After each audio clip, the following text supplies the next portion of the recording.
Jadi ini adalah tutorial kedua. Sekarang kita mulai masuk untuk memfungsikan tombol-tombol ini.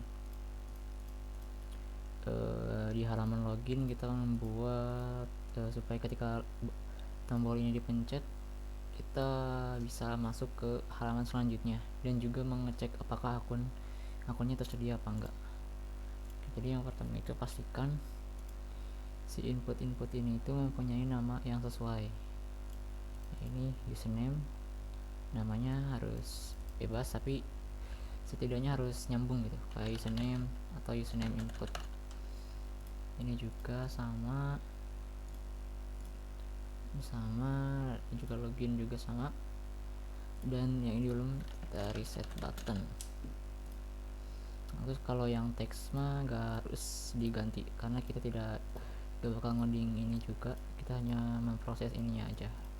Yang kita akan proses namanya harus diganti. Oke. Jadi pertama kita klik ini 2 kali. Kita akan ngehandle saat tombolnya itu diklik. Oke, berarti dari sini kita ambil si ininya, nama si inputnya, si input username sama bisa password.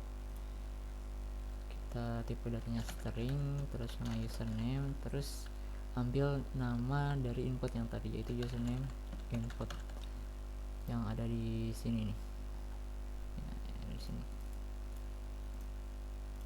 Terus titik text dot text. Jadi ini akan ngambil apa aja yang ada di dalam ini. Kita buat yang sama untuk yang password input. Lalu kita harus ngecek gitu apakah si username itu kosong atau si password itu kosong. Jadi ketika salah satu dari kedua ini, username atau passwordnya kosong, maka itu nggak bisa login. Kita tampilkan error message box show error misalkan teks semua input harus diisi. Nah, ketika dua-duanya diisi, kita login. Kita buat fungsi baru namanya login, lalu menerima parameter username dan parameter password. Nah, di sini kita panggil fungsinya, lalu masukkan si yang ini, username dan password ini dimasukin. Username, password. Jadi kalau misalkan salah satu dari ini kosong akan error, sementara jika dua-duanya diisi bakal diproses loginnya. Lalu untuk di dalam fungsi loginnya kita akan ngecek ke database ya. Caranya kayak gini, using, kita buat variabel, nama variabelnya itu konteks aja kayak gini, ctx. Nah, terus new yang tadi nama entity-nya Apotek entities yang tadi saya bilang harus diingat ya nama ininya. Lalu di dalamnya kita ambil dari database konteks titik table, tampil tabel yang akan diambil ini tabel user, lalu SQL query. Nah, jadi di sini bisa nih select all from tabel user where username, kita pakai 8 ya, kita pakai parameter username, lalu and password. Nah, kayak gini. Jadi bakal mencari si yang username sama passwordnya ini gitu, cocok. Lalu di sininya kita pakai ini new SQL parameter. Nah, jadi yang add username ini kita ganti isinya dengan yang ini.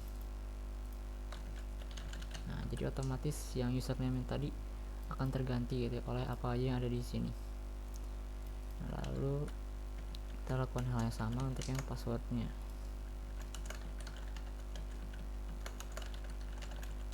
Oke, lalu di sini kita titik first or default. Ini artinya kalau misalkan datanya ada, si variabel user ini akan berubah gitu menjadi akunnya, akan mendapatkan akunnya.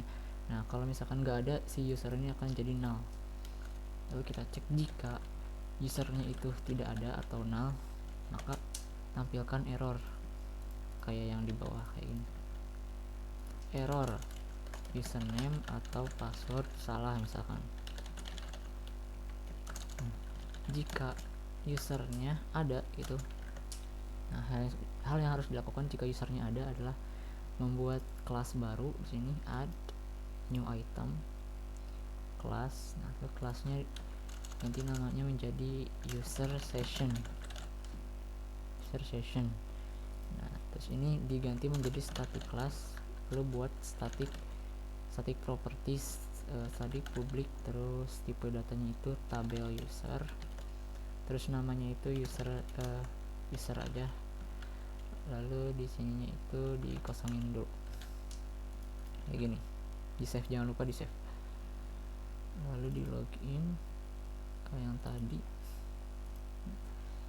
Kita ganti isinya user session, kita ganti isinya berdasarkan akun yang sudah kita dapatkan tadi yang ini, jadi otomatis akan terganti isi user sessionnya. Nah gunanya user session ini adalah untuk ngecek gitu apakah user sessionnya itu tipe usernya itu adalah admin.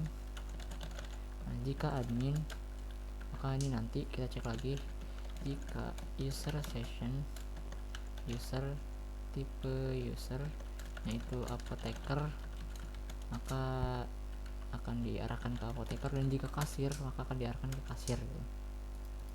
Nah lalu di sini itu hal yang pernah dilakukan adalah jika tipe usernya admin, maka dia akan masuk ke halaman admin, apoteker ke halaman apoteker, dan kasir ke halaman kasir. Nah untuk pindahnya yang ini, yang this, kita this titik hide, jadi yang halaman loginnya akan disembunyikan gitu, lalu pindah ke halaman selanjutnya. Nah buat dulu halamannya, misalnya untuk yang admin kelola user, langsung ke kelola user, tulis sini kelola user, misalkan sini taruh screen nama variabelnya, terus new kelola user, habis itu screen titik show untuk menampilkannya. Nah, ini juga lakukan hal yang sama tapi dengan screen yang berbeda. Nah kalau ini apoteker, arahinnya itu ke apoteker.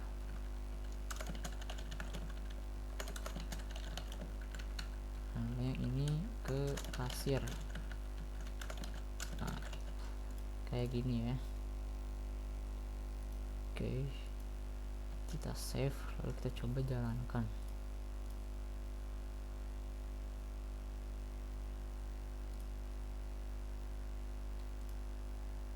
Oh ada error, ini kurang titik koma.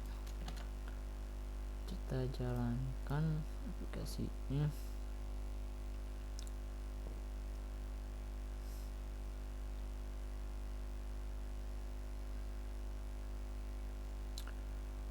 Oh bentar, antivirusnya lupa dimatiin. Bentar sebentar. Disable, oke. Lalu kita jalankan. Nah kita coba langsung pencet login.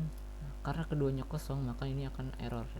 Nah jika diisi misalkan indif berdasarkan yang ada di database ya, misalkan ini indif sama password, jika passwordnya salah akan muncul username atau password salah ya, dan jika passwordnya benar, nah ini akan masuk gitu ke halaman selanjutnya. Dan untuk yang ini, yang reset, fungsi reset itu gampang, jadi ketika tombolnya dipencet kita buat si username input teksnya kita kosongin jadi gini. Nah untuk yang password juga kita lakukan hal yang sama, kosongin juga. Nah, jadi ketika dijalanin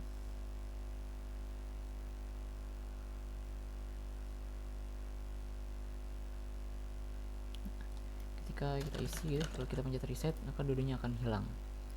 Itu adalah untuk tutorial halaman login.